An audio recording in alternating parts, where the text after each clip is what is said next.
So what we're going to go over today is negotiation strategies that every agent should know, things that you want to make sure that you understand, you're aware of, and kind of hopefully after today you'll realize, you'll have some aha moments. You'll think like, oh wow, okay, I didn't think of this, I didn't think of that. And in your next deal, hopefully you can use some of these tools. So the goals for today is practice handling real world negotiations between buyers and sellers. Learn how to frame win-win solutions that feel fair to both sides. Okay. Build confidence by thinking like both a buyer's agent and a listing agent, and walk away with ready to use strategies for your next deal. So that's the whole goal today, is hopefully, you'll know more, just a few more strategies, a few more ways to kind of word your message, so that you're able to negotiate better, you're able to come to a solution, and hopefully your deal won't fall apart, because we have a lot of that, especially in these last couple months. A lot of deals are falling apart, and sometimes it's a lack of negotiation. It's a lack of, we're not, we sometimes we do everything we can and it still goes bad, but we have to try to explore all options, and I'll show you what I mean by that. All right. So what is the current state of negotiations in our market? Okay. Um, our market right now is very different, and it's a very tough market, but eventually, just like the previous market, we'll probably look back on it and talk about how we adjusted to it and we knew how to navigate it.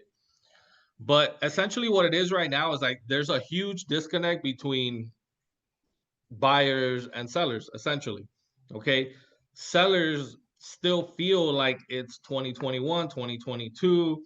They still feel like they want top dollar. They still feel like, oh, my house is gonna, I'm gonna have a line out the door for people to buy my house. And buyers feel like, it's 2008 all over again. The market's crashing. Now's the time where I'm going to get the best deal of my life, So I'm going to get the huge price reduction. I'm going to get the huge credit towards my closing costs. And so what's happening is that we're having this huge disconnect, right? So you could imagine having a negotiation between a buyer and a seller, and when those are each their mindset, you're probably not going to get anywhere. Okay. So what does it start with? It starts with, setting that expectation and setting those like right expectations with the buyers and setting it with the seller. Unfortunately, you can't always, obviously you typically you're only going to represent one side of a transaction. So we have to hope that the other agent is setting those expectations correctly. Okay, you have to hope that, and so one of the things that when you're negotiating is you do want to have that conversation with the listing agent, and try to talk to them and try to have a conversation, especially if they're sending you an offer, to have a conversation. Your goal should be that you're in the same team and that you're trying to come to try to make a deal. Okay. But when there's this huge disconnect on both sides, it doesn't work. All right. So if that other realtor is not educating their buyers correctly, you might run into a deal that you can't get done, whether it's on the buyer side or on the seller side. Okay. Let me ask you guys a quick question. Who do you feel more confident negotiating with? Your seller, your buyer, or the other agent? Who do you feel more confident negotiating with? Excuse me. Who do you feel more confident negotiating with? Take yourself off mute, put it on the chat. What do you think?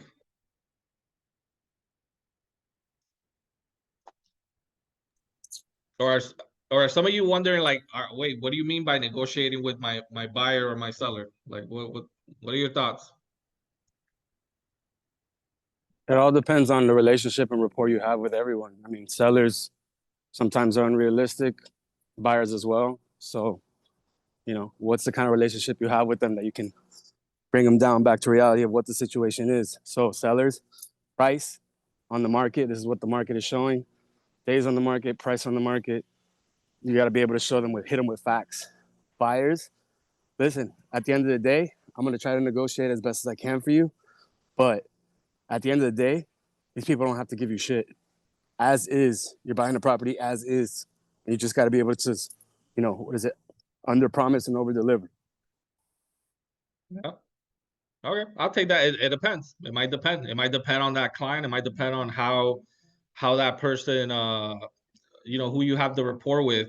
You know, in my experience, I always felt more comfortable negotiating with the other realtor, because I always felt like the other realtor was just like easy. I always found it a little more challenging negotiating with my buyer or my seller, and trying to make sure that they trusted me and they felt like they didn't feel like I was trying to negotiate against them. Okay. So that was always very, very important, and that's what I don't want them to do, because I like to be very direct, and I know a lot of us like to be very direct, very honest. But sometimes that might be taken the wrong way. They might feel like you're negotiating against them, or are you on the other side, or you just want to get a commission done?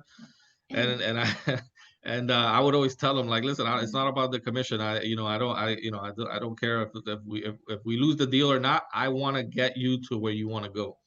You know, um, so yeah, that could vary, but that's a good question for you guys to kind of sit on, think about that. Okay. Negotiation starts when you set your client's expectations from the beginning. Okay. Negotiation starts when you set your client's expectations from the beginning. Right from the start, guys, when you're having your buyer consultation, your listing presentation, you need to set the expectations of the market. Okay. It's not the time to tell your sellers what they want to hear. All right. Right now is not the time to tell them, oh yeah, it's the best time to sell. We're gonna put your property on the market. It's not the time to do that. Okay. Because you're just gonna set them up for failure, and you're gonna set yourself up for failure. So it starts when you set that expectation from the very, very beginning with clients about what the current market is. And what is that? Well, in South Florida, homes are staying on the market longer. Okay, homes are staying on the market longer. We're typically seeing more price reductions. We're seeing record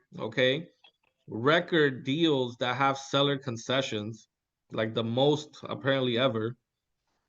So does that mean that it's not a that it's a bad time to sell? It just means buyers have more leverage, but it just depends on what does that mean for you as a seller. What is it? Again, we're gonna get into motivation and all that stuff, but it doesn't matter what the time is. Same thing I tell buyers: stop trying to time it. Stop trying to find the perfect time. I'll tell that same thing to sellers: stop trying to worry about trying to find the perfect timing. You want to find the perfect time to sell? Well, that might be in 2 years. What does that mean for you and your family? What does that mean for your goals? Okay. Oh, you want to, you have to move out. Your mother is ill, and you have to move out to be closer to your mother out in Fort Myers. You're gonna wait till the market's better to sell, or you're gonna sell now, get the most you can today, so that you can get to be with your mom and take care of her in Fort Myers. That's how you have to kind of look at it. And most people, if they have a real true necessity, doesn't matter what the market's doing, I gotta sell and I want to get to where I'm going. Okay. All right. Let me ask you guys a question. Is a successful negotiation when both parties leave somewhat dissatisfied, or when both parties leave somewhat happy?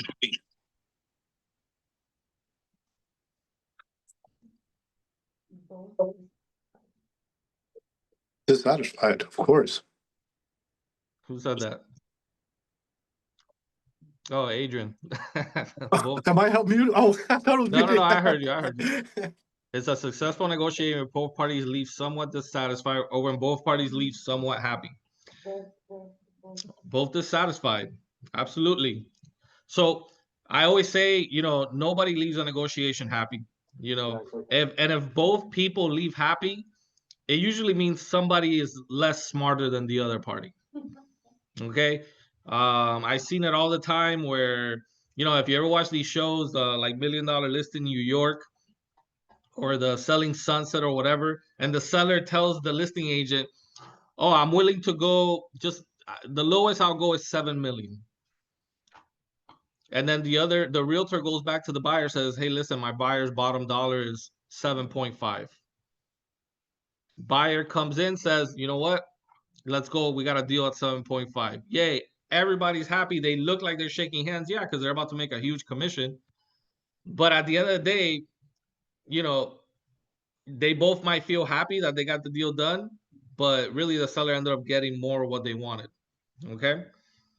So true compromise means that both people left dissatisfied. All right.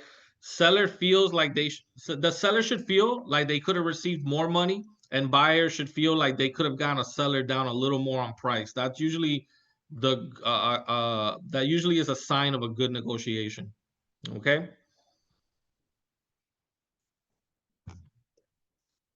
All right. Going in deep with the motivation.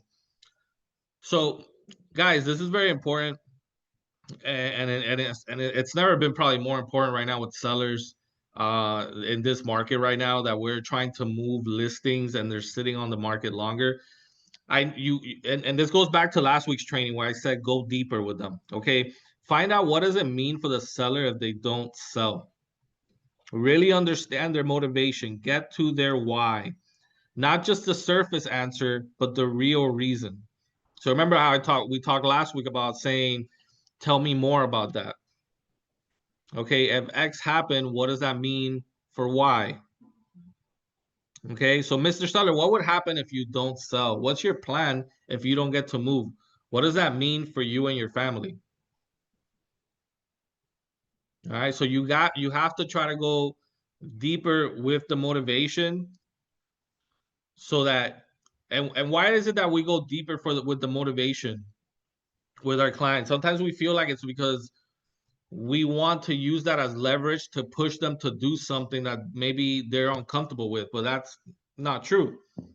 Once you know the true motivation, you don't use it against them, but it's instead use it for them when the time is needed.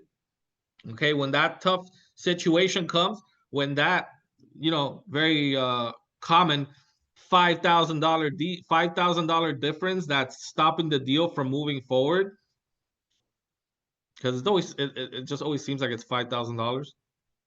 When you run into that $5,000 situation that's stopping the deal from moving forward, you go to your seller and says, is $5,000 more important than getting to your job in Atlanta where you have to move to? Well, I can still go to my job. Well, how much is your mortgage payment here? 4,000. Okay, so you're gonna pay that in a mortgage payment anyways. You're gonna really risk for $5,000 putting your house back on the market, or do you want to just be able to get to where you're going?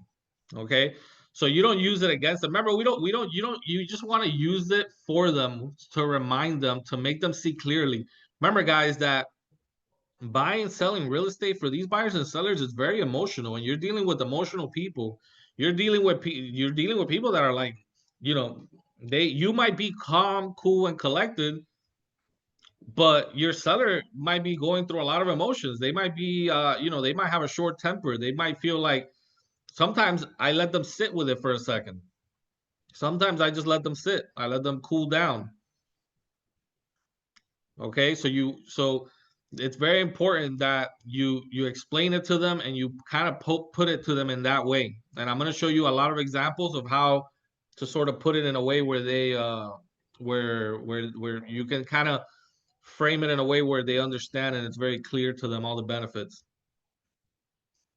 Okay, but remember, once you know their motivation, you use it for them.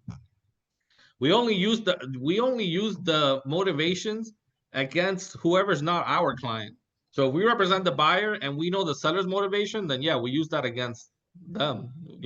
We try to push them knowing, hey, I know what you stand to lose if this deal doesn't close. I already know maybe you bought another house already. You already got, a mortgage payment going on over there, or you already have a move over there, or maybe you need the funds from this sale, okay, to be able to finish and close on that house over there. So in those situations, I use that against them. But for our clients, we just got to remind them of it, okay?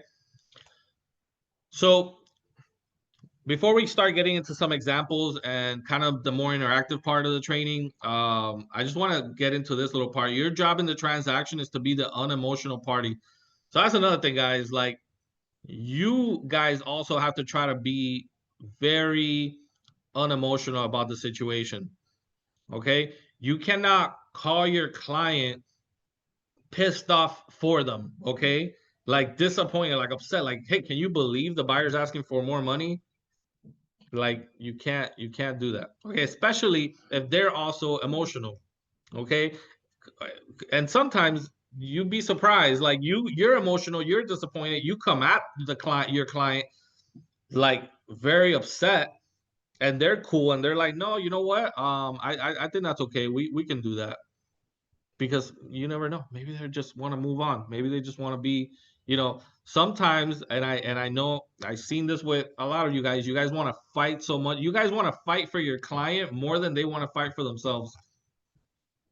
And you want to get that deal, and you want to be the hero, and you want to get that extra $3,000 or the extra 5,000 or that, that price reduction, whatever it is. And you don't guys, the worst thing you can ever do is don't lose a deal because you want to be the hero. Don't lose a deal over that. That's stupid. That makes no sense. Okay? So if you need time to check your emotions after a buyer comes at you in the last minute asking for $10,000 credit, you need to take a second, then that's fine. Take a second. I know I have to do that sometimes. Okay? I take a second, give me a minute, let me calm down so I can talk to my seller and talk to them in an unemotional, relaxed, calm way. Okay? Your role, so when they do come at you with those crazy things, your role in negotiations is to see the full picture. Identify all possible paths to move the deal forward and present them strategically. How many of you guys have heard, like, it's not what you say, it's how you say it? All right. So presenting things strategically will help a lot and will take you a long way. Okay. So how do you present a solution strategically? All right. Let's read this slide. Okay. So you have a scenario where inspection report shows AC is near the end of its life expectancy. Your buyer is concerned it will need to be replaced soon after closing. So we represent the buyer here. This is two different ways that you can communicate this to the listing agent. You can send an email or a text. Okay, it should be an email. The AC is older, therefore the buyer is formally requesting a $5,000 seller credit to cover the cost of the AC. That doesn't sound too bad. Okay, but is it the best way? Is it the way that you should communicate it? Well, let me give you another way. Hold on, guys. I'm sorry. Okay. Can't see the thing. The AC is, or you can say it more like this. The AC is older, and while it's still working, my buyer is concerned about future costs. Instead of renegotiating price, they like to request a $5,000 credit towards closing costs. This way, you still get to keep the sale price intact, and it helps the buyer feel confident moving forward with the deal. Notice, and by the way, I've always told you guys to do this. That last sentence is very important. It helps the buyer feel confident moving forward with the deal. Whatever you're asking for credits, you can't just ask like, we're just asking for this credit. No, you have to make sure you throw in there somewhere seller that the buyer could back out. You have to throw in somewhere in there you have to make them feel like they're gonna lose the deal. It's like that's how you have to do it. So you could obviously write this in a few different ways, but it's a lot more thorough. It's a lot more, you're approaching it in a very, in a very strategic way where a seller would read this and kind of see, okay, I see what they're getting at. And it creates a sense of, hey, buyer might walk away out of here if we don't give them this credit, because they might not be confident moving forward with the deal. All right. So this is kind of how you frame your negotiations, whether you're talking to them on the phone or you're writing an email. This is kind of how you have to go about it, guys. Like you got to try to get the other realtor regardless of what the other realtor. I know some of you are thinking, because I know I'm thinking it. Man, the other realtor, I come at them like this and they're just gonna tell me nothing, or they're gonna act a certain way. I dealt with it. I had a conversation with a horrible agent yesterday. Just talking in one word answers. Like it was horrible. But you still got to try to come at them this way and try to at least, get them to engage.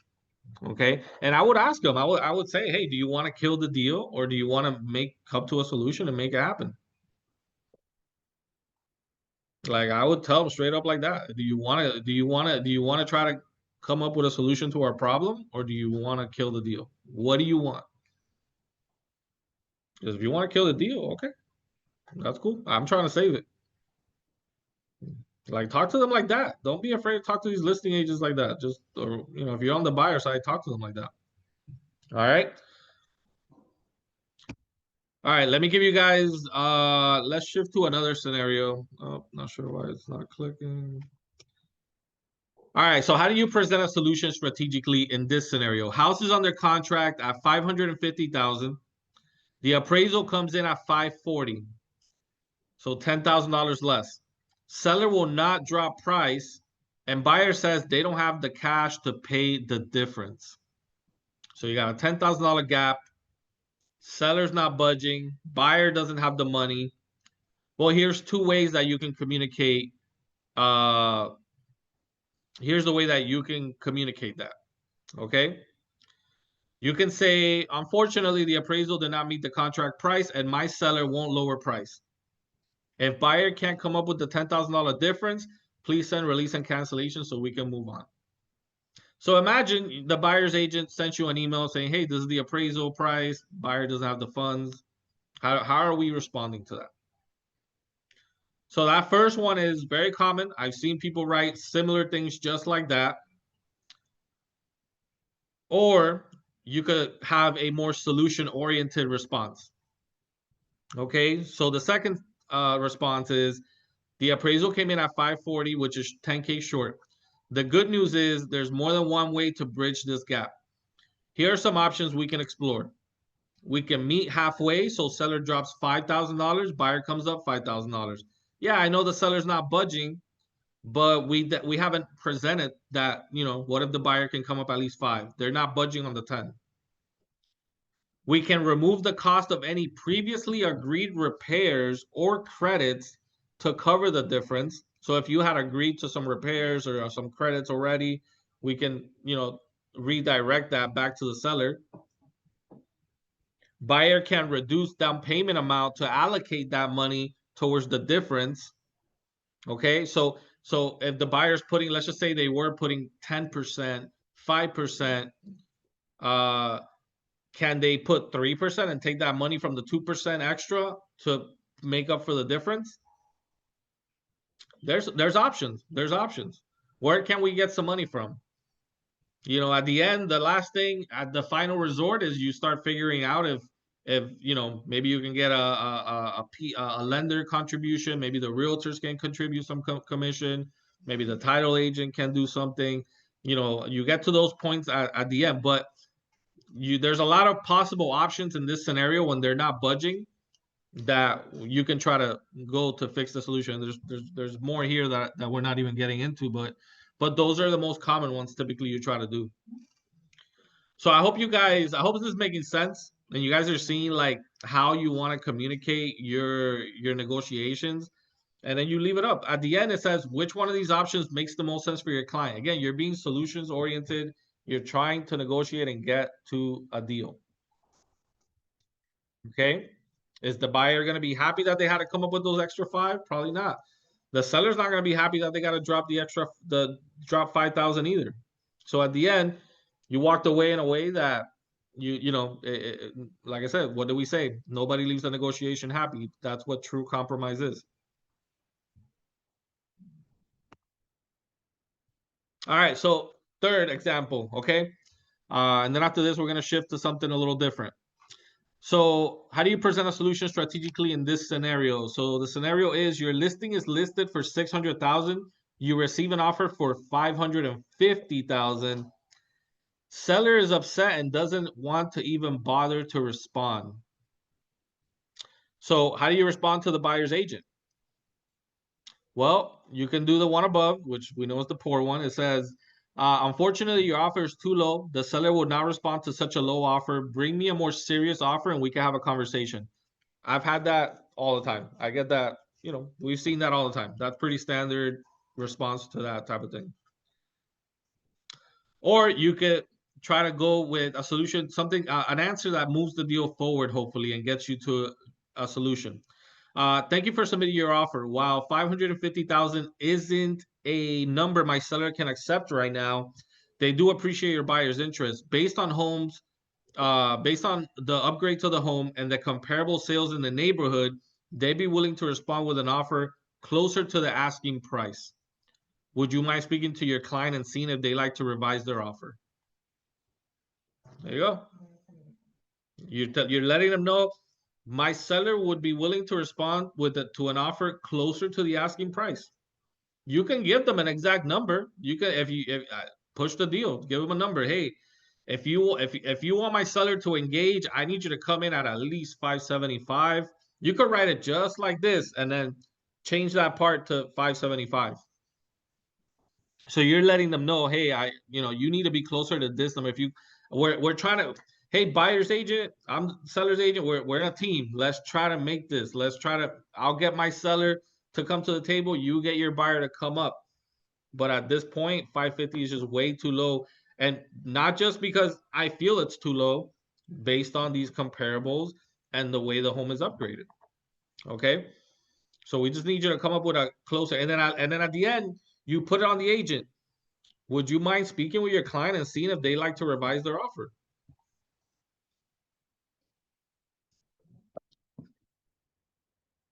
So I hope this is making sense. I hope you guys are kind of seeing, how you want to kind of frame those responses and how you want to negotiate.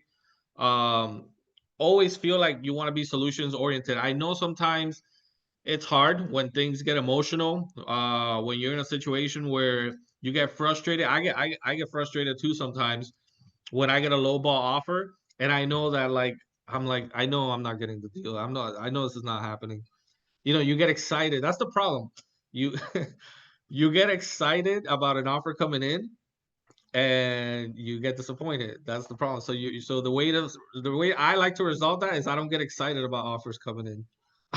When an offer comes in, I'm like, oh, okay, let's see. So that way, when you see that it's very low, you're just like, oh, okay, whatever. Okay. Don't let your emotions, again, stay unemotional in this business. Okay. Stay unemotional. We still got to present those offers to the seller. And sometimes I'll tell the seller, I'll say, hey, we do have an offer. We have somebody that's interested. They came in at 550. Oh my God, that's Victor, that's ridiculous. I'm not gonna even engage in that. Okay, well, I'm gonna go back to them. I'm gonna let them know that this is too low. This is something we're not willing to engage right now. But I'm gonna try to see. I'm gonna explain to them that based on the comps, we do feel we're priced very well. What are you willing? How much higher are you willing to go so that at least we can get a response? And usually most sellers will say, okay, go ahead, do what you got to do, and that's it. But you can't be the emotional one. Don't forget that. Okay. Don't forget that because you might not realize that you're being emotional and you won't realize that you're losing deals because you're getting emotional. I've seen agents around me be that way over the years, not necessarily talking about anybody on this call, but just over many years. I've seen agents get too emotional about the deal and just rub their own client wrong or rub the listing agent or buyer's agent wrong and the deal falls apart. Okay. So be very mindful about that. All right, guys. So any questions? Any feedback, any thoughts so far on negotiating? What have you guys run into? What have you guys, how do you feel about how the way to handle these scenarios? Give me some thoughts. Anybody? Um, I just think you have to be very patient when you're. They might not hear you. Hold on. I just think you have to be very patient when you're negotiating, especially with other realtors. And especially in this market right now, I'm seeing a lot of like pushback with the negotiations and the prices on both sides, on buyers and sellers. So I've had to learn how to take a deep breath to not send everybody to hell. Um, and another thing is just stating the facts, like the market and the numbers don't lie. So I've had a lot of agents come at me with, oh, but you've had these numbers. I'm like, no, but these are the comps, this is what it is, and they kind of stay quiet. Like, oh, okay. Because they're trying to, use the market against you, and history shows this is what has been selling. So it's just really becoming the expert of where you're looking for your clients, whether you're on the buying or the listing side. You need to really know the numbers and what activity is going on there so you can have a better arm and stronger negotiation. Yeah, good. And then what I would say too is like know your comps, because these agents sometimes they'll be like, oh, but there's a comp for this, and I'm like, what are you talking about? That comp has nothing to do with our property. Listen, not every realtor took a class on how to do comps. Majority of them probably didn't. So know your comps, because they'll try to BS you with a comp that has nothing to do with your listing. I had that one. I have a listing in Fort Lauderdale, that duplex, and people hit me up with comparables that have nothing to do. Like our listing is completely different. So that's how it goes sometimes. So anybody else? Any thoughts? Any before we jump into the next part? Yeah, I'll jump in Yeah, on the sidelines, seeing a lot of negotiating between the realtors. Sometimes I got to be the mediator, which is absolutely nothing wrong with that. In fact, it actually helps converting and bridging the gap of communication between two parties. So whether it's me or one of my team members or maybe another lender, try to use the lenders as a mediator, right, in between if they can't come into an agreement. There's many times where I get involved even without them asking me, and I'm like, all right, I need to jump in because maybe I can communicate. Maybe the listing agent is a specific type of character, right? Or, but just the more you know about the seller and the realtor, the more information you know about like the motivation of the seller, that can help bridge a median, right? To meet halfway on a deal. absolutely. Angelo, and something when, especially when negotiations get tough, I've called the lender or the title company, and I've tried to find out from the first. I try to find out, hey, what do you know? Like I try to just casually see if I can find any information. So I've had a deal where the seller, we're at a stalemate with negotiations with the seller, and I call a title agent. I was like, leveraging my relationship with the title agent. This is what it is. Hey, so the seller, they don't want to move forward. They don't, we're having stuck. Do you think you can call them and like, I don't know, just call them and see like, hey, what's going on? Are you guys getting ready for closing? And I've had the title agent tell me, no, they just sent over some paperwork this morning. Like I talked to them, they look like they're ready to move forward. I was like, really? I don't know, because we've been trying to negotiate this whole thing for the last 2 3 days, and we're not getting anywhere. Well, they just signed some paperwork this morning. Like they want to, I'm pretty sure they want to move forward. And that just lets me know it's like, okay, I just gotta keep pushing, because like the seller's taking action. It's not like they're not moving. So sometimes calling your lender, your title agent, and I'll tell the title agent, hey, call the other agent or call the seller and follow up on what's going on with the closing and see how they respond, see what they say, see like I don't know, see if they give you any insight, So leverage those relationships, because sometimes that title agent or the lender will call you back, says they want to close, they want to happen, they're just being tough. just keep pushing, keep fighting. They want to make it happen. And that way you're like, okay, good. Like I know this deal's not gonna fall apart. We just gotta maybe stay on course, or maybe we still gotta do a little more compromising, but we're close. Okay. So yeah, I forgot to mention that, but that's something very, very useful. All right. All right, guys. So I want to shift. We got probably about 15 minutes left. I try to keep these within an hour. I hate keeping, I want to respect everybody's time. So I got a couple of scenarios that I want to kind of go over and get you guys to engage, get you guys participating.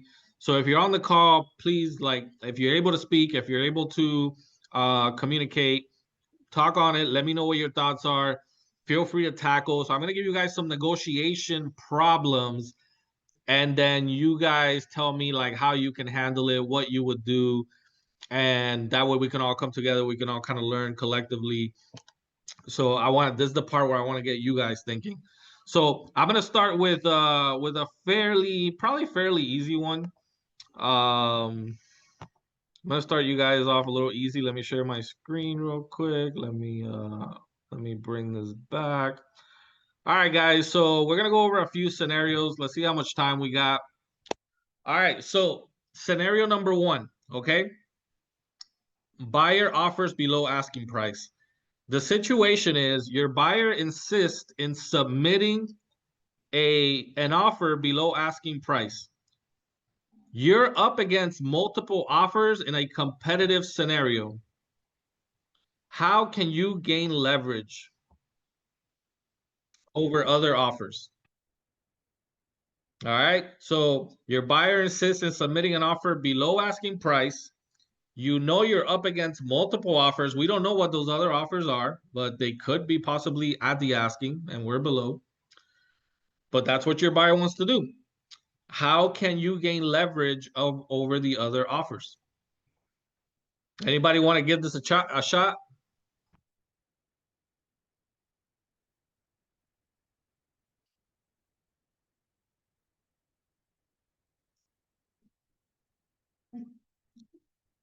All right, who wants to give it a shot, guys? Come on. I'm okay with just sitting here for a little bit until somebody gets the courage. This is an easy one, guys. This is think of, about a year or two ago. This is what were you doing then in those scenarios? Because this is,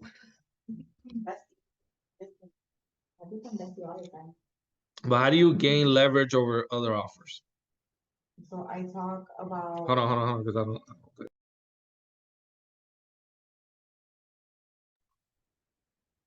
So I talk about the terms of the contract. I have the lender reach out to the listing agent to make sure that, hey, this is gonna close.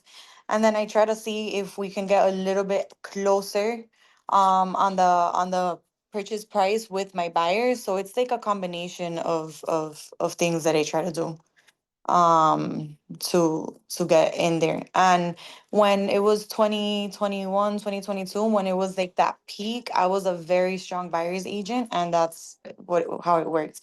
And love letters at that time were a big thing too. So I did that once. Yeah. So yeah. So the buyer love letters, that was a big thing back then. Like, yeah, I forgot about those. I actually did one. Sorry to cut you off. Sorry. Yeah. I actually did one. Go. I want to say 2 months ago. The agent herself, the listing agent herself, asked me to do one. She told me, please, can you do a love letter so I could present it to my clients? She told me herself, and I was like, sure. And I went ahead and I did it, and we got the deal. We went in 40K below asking price. I actually did one Yeah. last year in a deal in Los Angeles. The house had just hit the market. It was one day on the market. And my client and his daughter, they did the love letter and they're like, look, they went with their offer. It was like 10 or 15K below because of the love letter. Yeah. I was so. Okay. So great way to gain leverage is those buyer love letters. Like those would work. Those would sometimes, if your offer was 5, 10, maybe 15 below asking price, those buyer love letters will get you the deal. So And then Juju, I love what you said that the other agent told you to write that letter. See, that's the kind of agents that we need to have more of. Like they probably knew, hey, write a letter. I'm gonna present it. I know my seller probably that seller probably told her, oh, I wanna be able to sell this to this kind of person or whatever it is, a family or a young couple or a veteran or something like that. So those buyer love letters work. Another thing you can do is lower your inspection period, put more money in escrow, increase, see if they need a post occupancy agreement. So there's a lot of ways. So in that market, guys, just because you weren't the best offer price wise, that didn't mean that you didn't get your offer accepted. You can still get your offer accepted by doing other things to leverage over other offers. Okay, so that is negotiating with your client. That's what you're supposed to be doing. That's how you can help your client. Um, any other input to this scenario? Anything we missed? All right, going once, going twice. All right, let's go to the next scenario. Low offer versus asking price. All right, so let's go over this scenario, guys. Let me see what you guys got. The situation is buyer offers 20,000 below asking. Seller has no other offers. Seller believes that their price is fair. So you're offering 20,000 below asking price, but the seller believes that their offer is fair. Oh no, sorry. How do you get the seller to consider the offer without offending them? So in this scenario, you are sending an offer. How do you get the seller to consider the offer without offending them?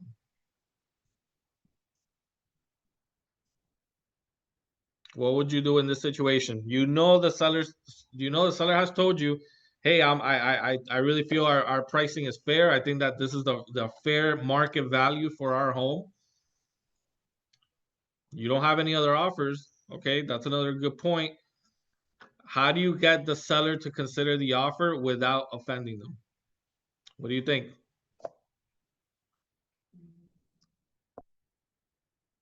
Who do we have on this call? Come on, guys.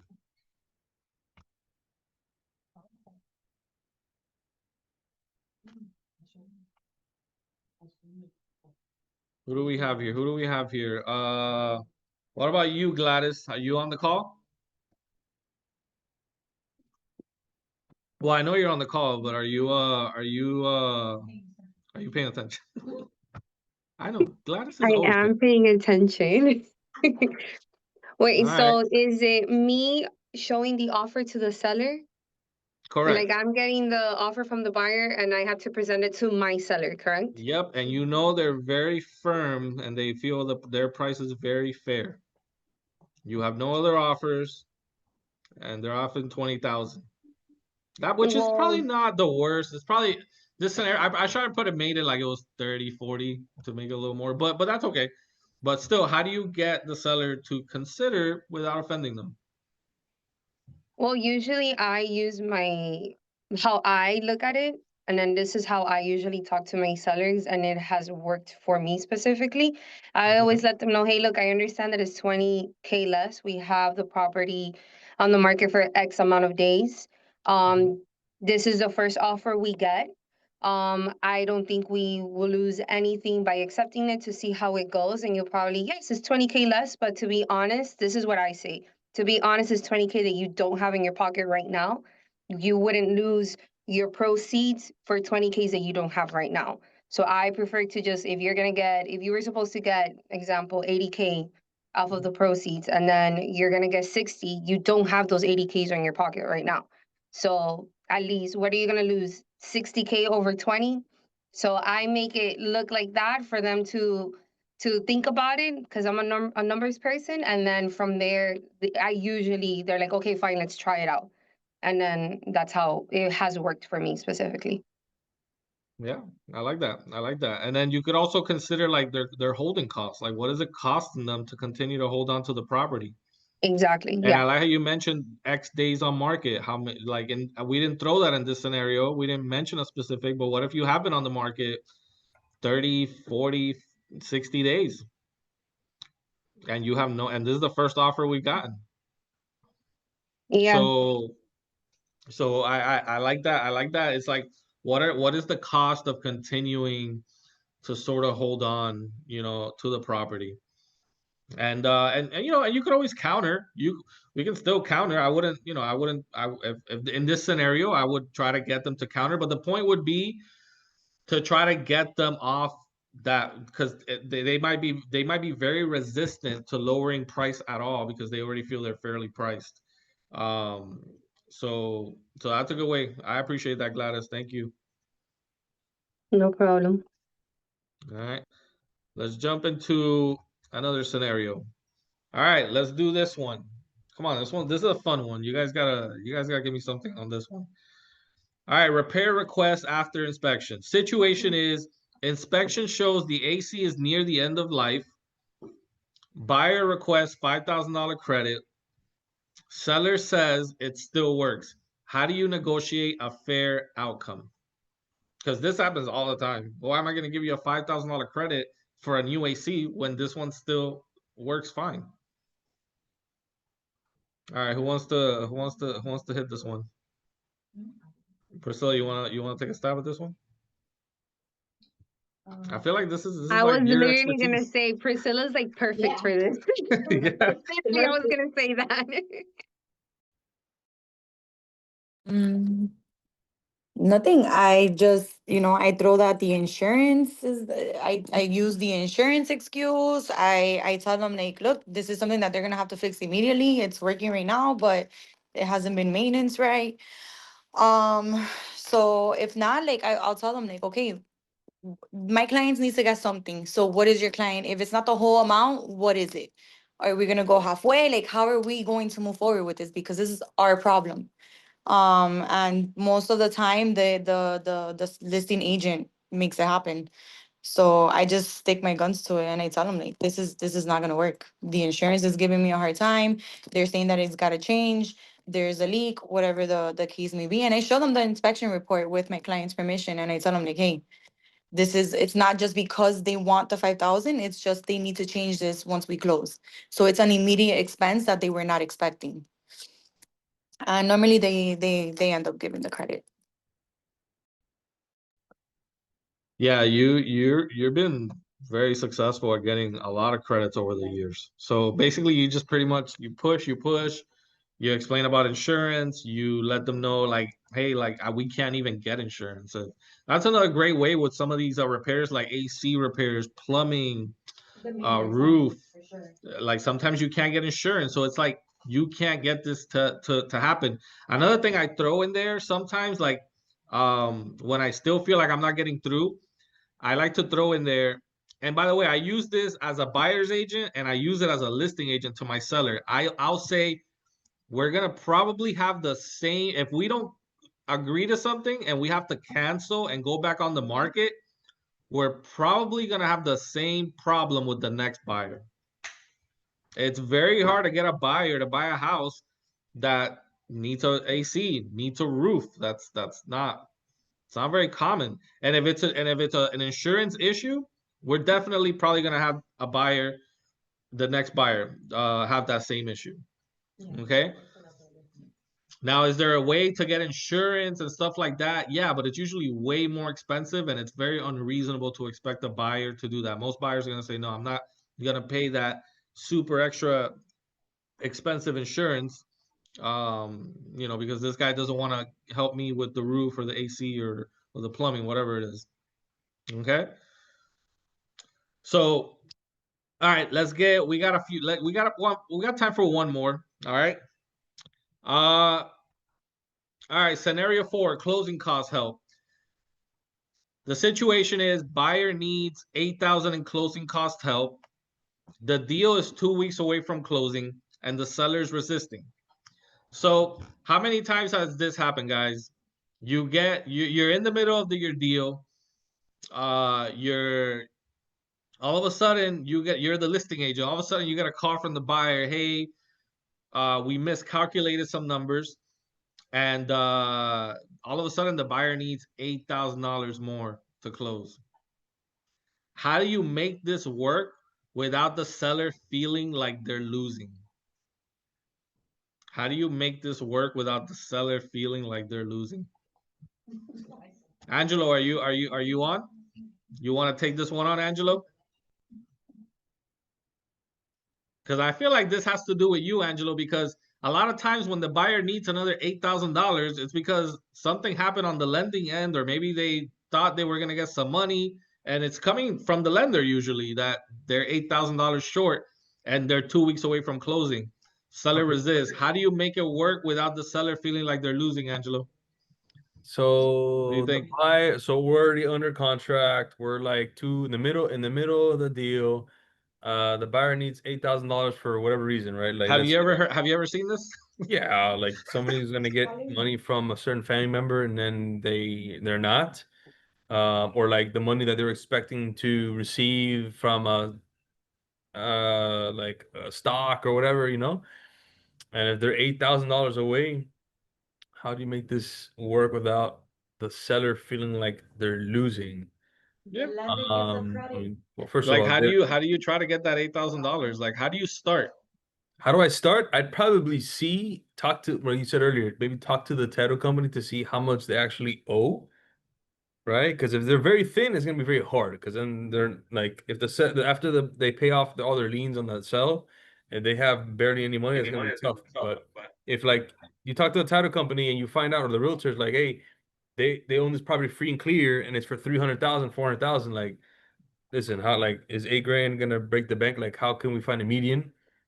But on my end, like if that doesn't work, that the seller can't drop it, like we would have to switch it to a down payment assistance program potentially, which could require another extension, as you may know, There right? you You go. gotta start fresh. That's something as listing agents sometimes we forget to ask that as listing agent. Well, has the buyer tried applying for a down payment assistance program? Right. And if you leave it to the listing agent too, like, hey, are you okay with extending this 3 more weeks or so, or whatever scenario it is? Or do you want to cancel? Like or do you want to give the credit to the 8,000 and close in a week or whatever it is? Because if shit's Yeah, in the because bank. we know applying for the down payment assistance programs that means that we need more time. That means that the closing will need to be extended. But as a listing agent, guys, that's a again, remember your job is to look at the entire field and try to come up with solutions. That's a great solution that sometimes as listing agents we don't think about is pretty much asking back to that buyer and say, well, why don't you try to apply for a down payment assistance programs to make up that 8,000? Or let's just say the appraisal came back and the deal's for 500,000, right? The purchase price, and the appraisal came back at 510. We can kind of get creative and be like, hey, listen, let's increase the purchase price to 508 just because the appraisal, there's equity there because of the appraisal over appraising, and then get $8,000 seller credit. That's probably the number one way to do it because the seller's still getting their 500,000, right? Five Oh, 508, and then I give you back 8 grand. I'm still getting 500. what Angelo, in that scenario, what if the buyer says, well, oh, but my mortgage payment's gonna go up if I go $8,000 more on the loan, right? Oh, so $8,000. You're borrowing more 8,000. That's equivalent to about $55 a month. You know. But hey, listen, you have credit cards, right? Yes. How much do you owe on the credit cards? $10,000. Okay. You know you're paying 22% interest, right? Here, you're gonna borrow $8,000 at a 6% rate. Like, you need to get the money. Where are you gonna get the money? You might as well get a loan, $8,000 loan for 6% rate. You're not gonna find that anywhere, nowhere. So that's an easy like, oh shit, that's an easy conversation. Or like sometimes meet halfway, right? Hey, seller, bring let's close, reduce it by 4 grand, give a credit 4 grand, and then Yeah, the buyer that's finds another the way it other could be done. 4,000. Yeah, increase the purchase price to four, like yeah. The seller could also just give the 4 grand, and that's a bad situation for a seller to be in because it's not their fault at all Yep. that all of a sudden the buyer needs this money, but then the seller has to think about if you can get a seller, usually that mortgage payment, if you can get them to a number where they're like, well, if I don't, if this deal falls apart, I'm gonna give that up in my mortgage payment in a couple days. Right. So might And as the other well thing too, might as Hey, well just give them the credit and close and move on. or like, and then if you're dealing with a hard-headed seller, or they don't want to budge, or maybe they can't budge for like, 'cause they're not gonna have money. Then hey, realtors, I'll give $1,000, you give $1,000, two realtors give $1,000, the lender gives $1,000. That's $3,000. Then you go back to the seller. The seller, we're all trying to make this deal happen. We're all throwing Yeah. $1,000. That's like super last resort. Everybody gives $1,000. We're You trying. can, yeah, we're But trying. We're trying to get this happen. what I notice over time is that I think people want to know that you're batting for them. They want to know that you're fighting for them, right? So at least the attempt to try, they're like, they really have my best interests. You know what? Let me meet them halfway too. Let's do this. All right, I'll drop it. You know, give me only 3-4 grand and we'll call it a day. Right? So Yeah, sometimes that seller, sometimes they'll feel like at least you're giving up something with me. You know, and I'm not the only one just giving up something to make the deal happen. Yep. So a lot of ways to save these deals, guys. A lot of ways to save these deals when these situations come up. All right. So again, as a good real estate negotiator, your job is to educate yourself so that you can know all of these scenarios. And if you don't know all of it, before your deal falls apart, call me. Let's talk about it. Let's go over the entire deal and let's try to figure out solutions. I had a thing. I haven't told you guys this in a little while, but there was a point in time where I would not let any deal go to cancellation unless I looked at it, because I started noticing, wait, why did this deal cancel? Like, we could have, there was a clear solution, and it's been years since I was like that, but I'm still here and willing to help you guys in those situations. So if a deal is ever falling through, call me. Let's talk about it. I just need to know all the information. Okay, I need to know the details. I need to know everything, and let's see what we can come up with. Let's throw some ideas, and let's see if we can come to a solution that'll keep the deal alive. All right. All right, guys. One last one, because I like these. These are fun. All right, the last one. Seller wants to keep a fixture. So the scenario is that the buyer expects that the dining room chandelier and window treatments are included. Seller says they want to take them. How do you resolve this while making both parties feel like they didn't lose? How do you resolve this? So this happens. This is a real scenario. It's always like a chandelier or some sort of fixture that is expensive, or appliance or something like that. Okay. In this case, it's chandelier, window treatments. Seller says they want to take them. I just had the scenario earlier this year. How do you resolve it while making both parties feel like they didn't lose? Anybody wanna take a stab at it? All right, Priscilla's gonna take a stab at it. She's already.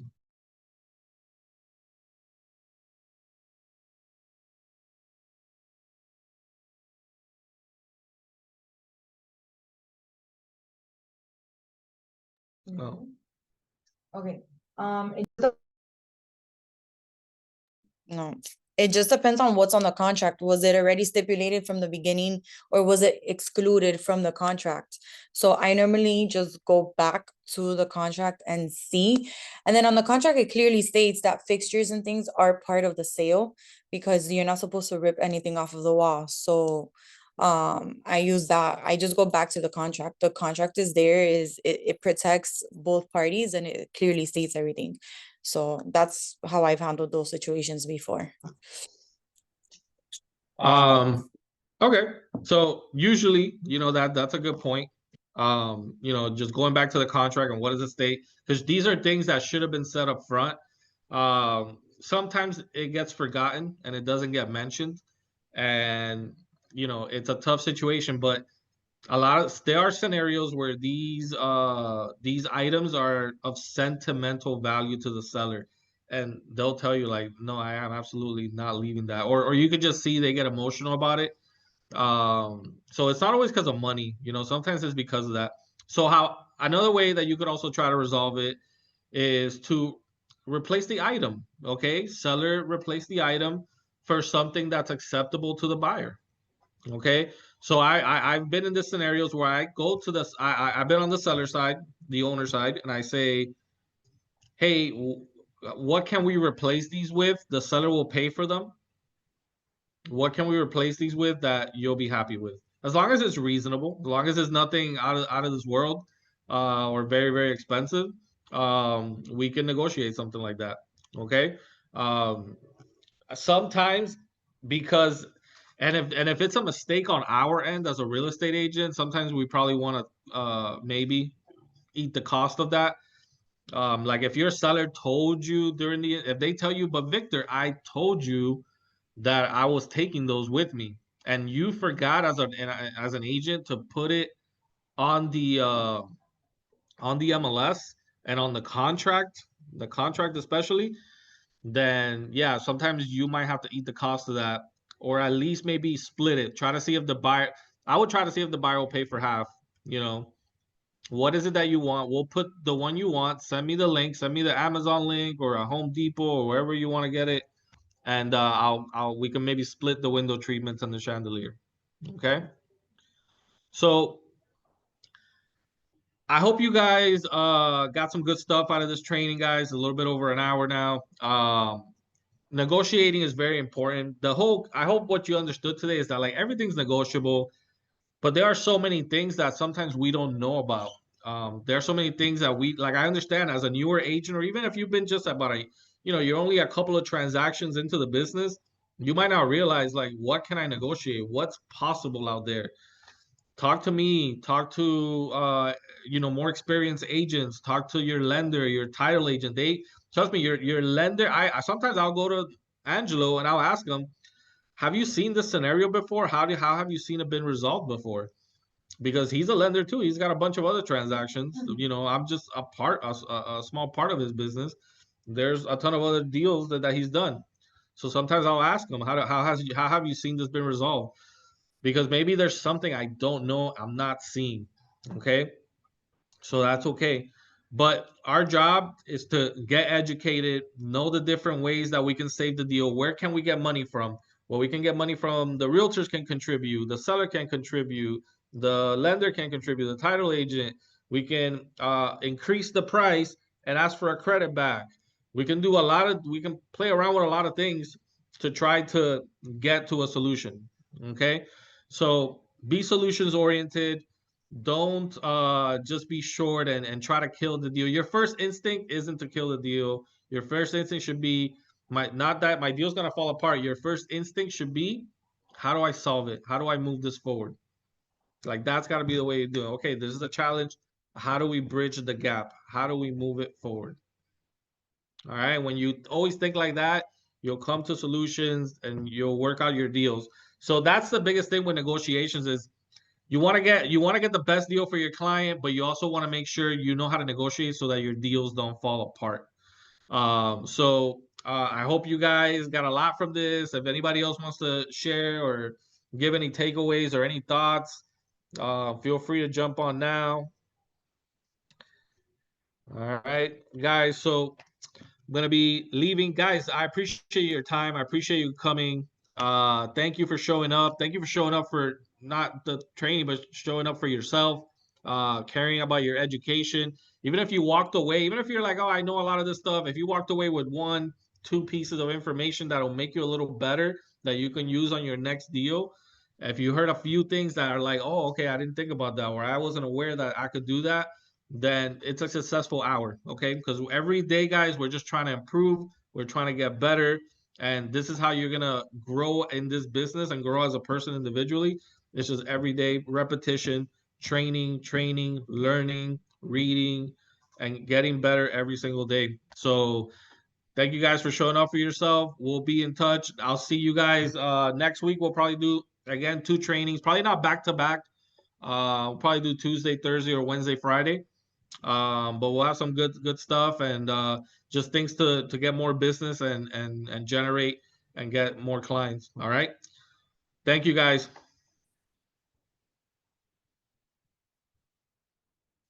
Thank you, Andrea. All right, Gladys, Carla, Adrian. Thank you for jumping on, brother. I appreciate that. Thank you, Vic. Thank you. Thank you. Thank you, Angelo, too, man. I appreciate you jumping on and contributing, man. That was nice. Thank you. Yeah, you got it, man. All I right, got your brother. back, bro. I know I Thank jumped you. in late, but better late than never. All good. All good. Came in at a good time. Yep. Where are you at? Are you in the one of the rooms here? I'm in the first floor. Oh, cool. Nice. All right, dope. Yeah, that Juju and Priscilla are having a meeting here, so I'm in the first floor. For sure. All right, brother. Later, Dale. man. Bye. Bye.